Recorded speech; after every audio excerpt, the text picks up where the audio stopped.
Bon après-midi, toujours à la télé à Gaseke. L'émission Somusubile d'aujourd'hui, nous sommes avec un juriste qui a lu beaucoup de livres, marqué son expertise dans des droits et lois. Il vient pour nous partager un des livres qu'il a lu. Est-ce que vous pouvez vous présenter? Merci, cher journaliste, pour votre accueil si chaleureux. C'est Eric Chimilimana. Je fais la faculté de droit à l'Université du Burundi. Et je tiens cette occasion pour saluer aussi les auditeurs et auditrices d'Agaseke BTV, mais aussi ceux qui suivent l'émission Soma Usubile, qui passe à la chaîne d'Agaseke BTV. Je pense que nous allons échanger sur propos d'un roman que je lis, mais pas à propos des textes et lois, comme vous l'avez dit, mais c'est un livre qui parle de l'entrepreneuriat. Monsieur Eric, quel est le livre que vous avez jugé bon de nous partager aujourd'hui? D'abord, je fais les lettres au secondaire. J'ai lu beaucoup de livres de différentes catégories, mais aussi arrivé à l'université, je fais le droit, comme je l'ai dit. J'ai lu beaucoup de textes juridiques, mais aussi des romans qui parlent des textes légaux. Mais aujourd'hui, comme je dis, je préférais vous partager un livre que j'ai lu récemment d'un auteur américain qui parle de l'entrepreneuriat, qui dit, son titre c'est Autoroute du millionnaire. Je ne sais pas si je peux continuer avec le résumé. Oui, tu peux nous parler un peu de quoi on parle dans cette œuvre. Merci beaucoup. Cette œuvre parle de l'entrepreneuriat, comme je l'ai dit, autoroute du millionnaire. Avant tout, c'est une façon de dire. Autoroute et millionnaire. Autoroute, c'est une voie rapide pour arriver à l'enrichissement. Alors, d'abord, je vous présente une petite bibliographie de cet auteur célèbre qui est né aux États-Unis, dans la ville de Chicago.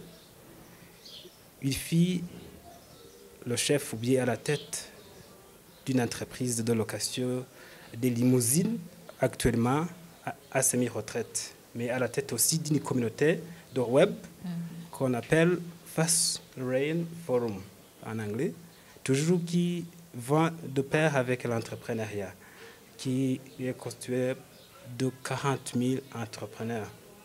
Mais actuellement, il n'est plus beaucoup actif dans ce domaine d'entrepreneuriat. Il est semi-retraité. Il est dans l'espace d'Arizona avec le sport, avec la lecture, ainsi de suite. Avec cette œuvre qui m'a beaucoup impressionné, Di Marco, quand il était petit, il est allé dans un espace où sa mère était habituée de chercher le quotidien. Alors il a rencontré au bord de la route un jeune homme qui garait au bord de la route. Il lui a demandé une seule question. Que faites-vous dans votre vie quotidienne? Parce qu'il voyait ce jeune homme très riche, avec une voiture de marque Lamborghini, très coûteuse plutôt. Alors, simplement et humblement, avec courtoisie, le jeune homme a répondu, moi je suis un inventeur. Di Marco est parti. Et de là, il a concentré son énergie pour penser comment il peut devenir riche. Alors, il a fait jour et nuit avec des petits boulots mal payés, avec des horaires impossibles, jusqu'à même à tomber dans la dépression. Et sa mère n'était pas à mesure de faire son traitement. Alors, il a abandonné, ses amis l'ont abandonné. Mais par chance, il a eu des aides, ceux qui ont pris garde, ceux qui ont pris soin de lui. Et il est devenu chauffeur d'une limousine. Et de là, il a eu une aventure un peu accélérée jusqu'à devenir maintenant millionnaire. Alors, pour entrer dans le bête de ce livre, lui, il commence à poser la question au lecteur, est-ce qu'il est possible de devenir riche rapidement? Alors que la tendance populaire actuelle nous dit que nous devons être prudents en matière de l'argent, qu'il faut s'enrichir lentement au cours des décennies. vous entendrez souvent les francophones disent petit à petit l'oiseau fait son nid. Mais lui, il est contre. Parce que si vous investissez à un délai très long, à long terme, vous allez arriver à une destination étant épuisé, étant incapable d'entreprendre comme on espérait. Alors, de là, il catégorise 3 quartiers routiers, comme on l'a symbolisé comme voie vers l'enrichissement, comme autoroute. Il catégorise 3 quartiers routières. La première, c'est le bas côté. Le bas côté signifie ces personnes qui se mettent à côté, mais qui responsabilisent leur propre avenir à une délégation de personnes. Là, ce sont des personnes, cette route est prise par beaucoup de personnes, surtout dans les pays africains, des pays en voie de développement, notamment ceux qui vivent du salaire mensuel, qui attendent le mois prochain, ceux qui vivent des loteries avec les casinos, ceux qui vivent aussi des changements politiques, ceux qui sont des partisans des partis politiques, et ainsi de suite. Bref, ce sont ces personnes qui se disent souvent, peut-être vous entendez souvent, les Français disent, l'argent ne fait pas le bonheur, ce qui est archi faux. Dimarc nous pose la question de ça, est-ce que la pauvreté fait bonheur? Puisqu'on dit que l'argent ne fait pas le bonheur. Oui, c'est bel et bien que l'argent ne peut pas acheter le bonheur, parce que le bonheur n'est pas un bien. Mais de là, il constitue 3 trinités. La première, la liberté. Quand votre patron vous a embauché, il est libre parce que pendant que vous travaillez, lui, il est parti faire ses propres affaires. La santé. Quand vous tombez malade, vous avez cette capacité de se faire soigner, alors que le pauvre, quand il tombe malade, il peut mourir tout de suite.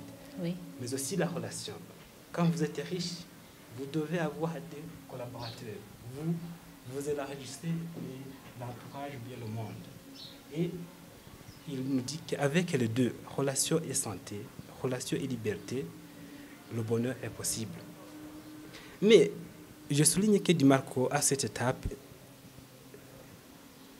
invite aux gens, surtout ceux qui veulent entreprendre, de ne plus écouter les entrepreneurs de ce monde qui disent « si vous suivez ces formations, vous allez devenir riche ». Lui, il ne promet pas la richesse, il ne promet pas des caisses remplies d'argent. Plutôt, il propose qu'il y a un processus qui peut-être, il faut souligner, peut-être rapide pour devenir riche. Deuxièmement, c'est la carte d'enrichissement avec une vitesse lente, ce qu'il appelle la médiocrité. Cette carte est possédée par des gens qui investissent dans les banques, dans les institutions bancaires, dans les microfinances, dans les institutions. Là, vous allez investir votre argent et vous allez attendre des intérêts à long terme. Dimarco dit à ce propos qu'il est possible de devenir riche étant dans cette route, mais c'est à long terme, avec les risques de ce que j'ai dit quand j'ai commencé, ce qu'il qualifie que vous allez devenir riche étant en état de grabataire. Grabataire, c'est une personne qui est malade, qui ne peut plus se tenir, qui a besoin de quelqu'un qui l'aide à marcher. Oui, vous allez devenir riche à un délai déterminé, mais tomber dans la retraite. Est-ce que vous allez vous jouir de ce que vous avez investi? Il fallait se réjouir pendant que vous avez de la force. La troisième carte, c'est la carte d'autoroute, dont il est question ici, le titre de ce livre.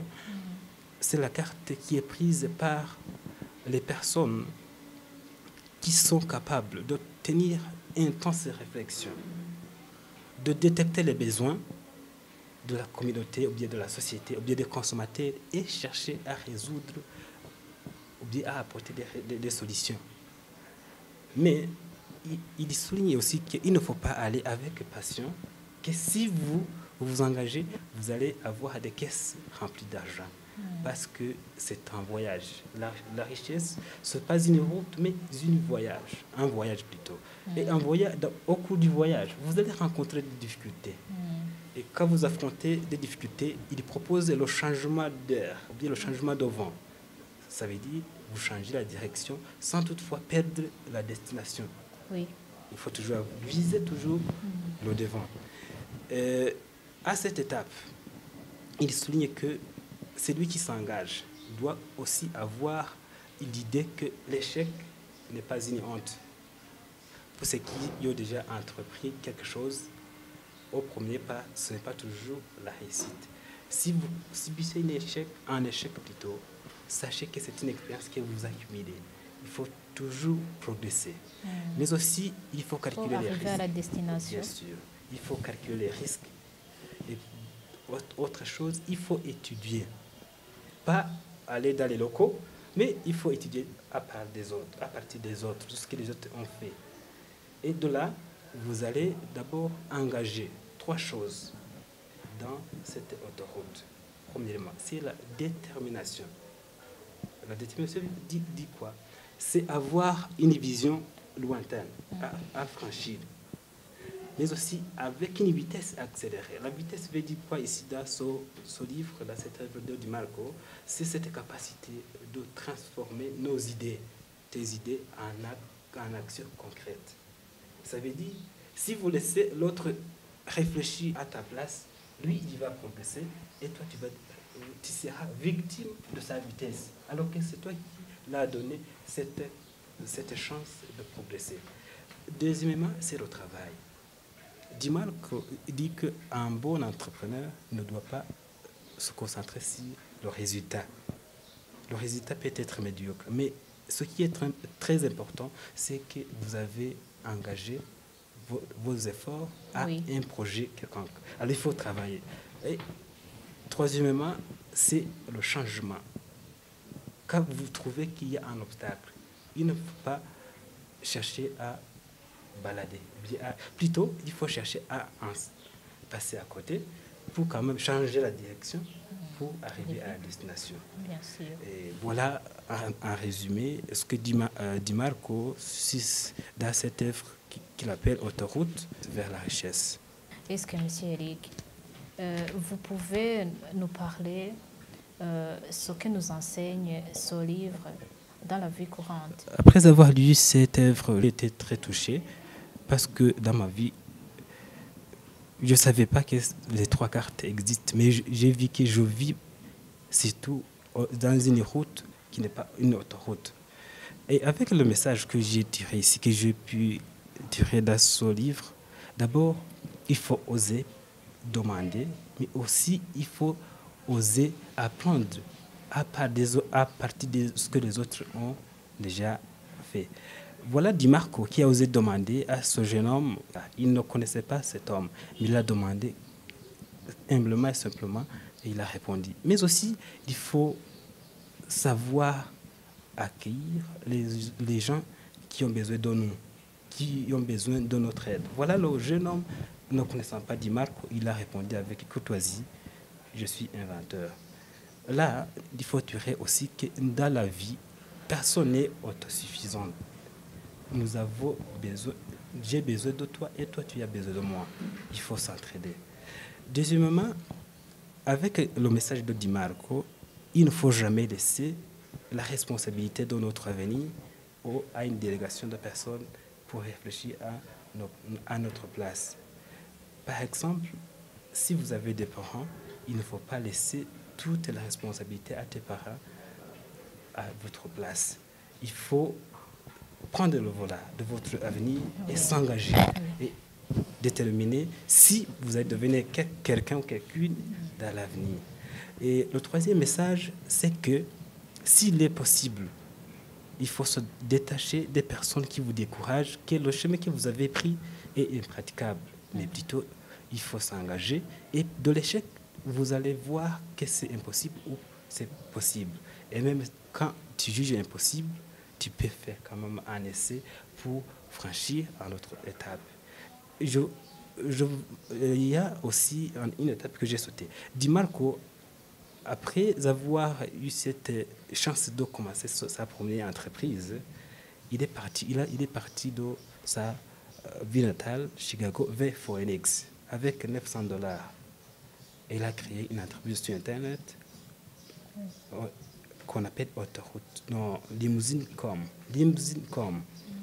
qui fait la location des limousines.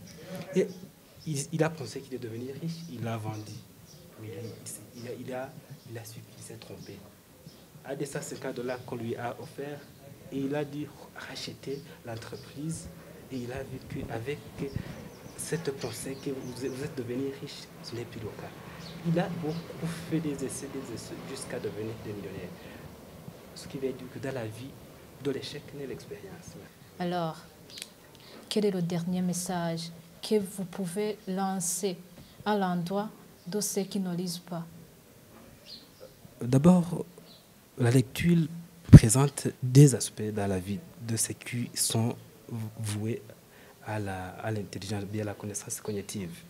La lecture, pour les gens qui veulent s'instruire, d'abord, elle permet l'esprit d'analyse et de critique. Voilà comme le livre, tu peux critiquer ou bien tu peux analyser et puis tu peux avancer.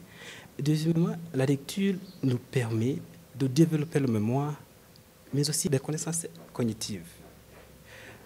Du point de vue corporel, la lecture peut faciliter le sommeil, la qualité du sommeil. Je ne sais pas si vous êtes au courant. Si vous lisez avant de dormir, la lecture peut t'aider à apaiser l'esprit, mais aussi faciliter l'endormissement facilement. Oui. Mais aussi, la lecture peut être à l'origine de développer l'attention et la concentration, mais aussi elle peut diminuer le stress. Et il y a vraiment une malédiction qu'on attribuait aux Africains. Quand j'étais à l'école secondaire, il y avait un historien qui nous disait ça. Si vous voulez cacher quelque chose aux Africains, il faut le mettre dans l'écriture. Oui. Mais ce qui est à l'heure actuelle archi faux. Si vous lisez, vous allez vous enrichir personnellement et vous pouvez aider les autres à s'enrichir.